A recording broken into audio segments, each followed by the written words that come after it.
So it's March 2022, and we got some blueberries finally coming in. I've been trying to grow blueberries for years, and when I moved out here, I decided I'm gonna give it another shot. I heard the soil is acidic, it's very sandy. Out here in Central Florida, I'm having a good luck. You can see I got 2 bushes starting to produce fruits already.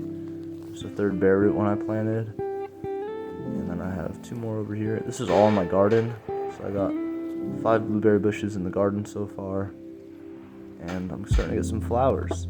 They're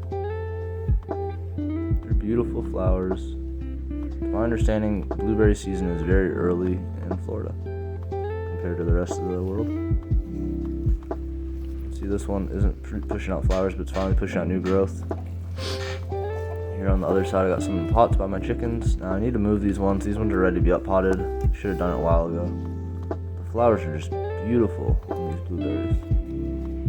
So I'm excited to have homegrown blueberries, and I'm thinking of putting these right in front of the house. I planted some out in the front, but the deers just keep eating them back down to like a couple leaves. So I'm gonna have to cage the ones up in the front. I'm thinking of putting those there where those bushes are. Maybe I'll find a better spot for them, but that's the blueberry update. This is March of 2022.